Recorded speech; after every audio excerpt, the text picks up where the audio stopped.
کہ نبی کریم صلی اللہ علیہ وسلم رمضان کے آخری عشرے میں اعتکاف کیا کرتے تھے۔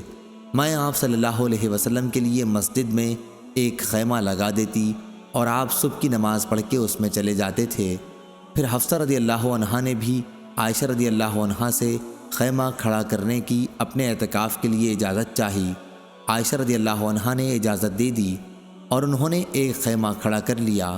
جب زینت بنت حجش رضی اللہ عنہا نے دیکھا تو انہوں نے بھی اپنے لیے ایک خیمہ کھڑا کر لیا۔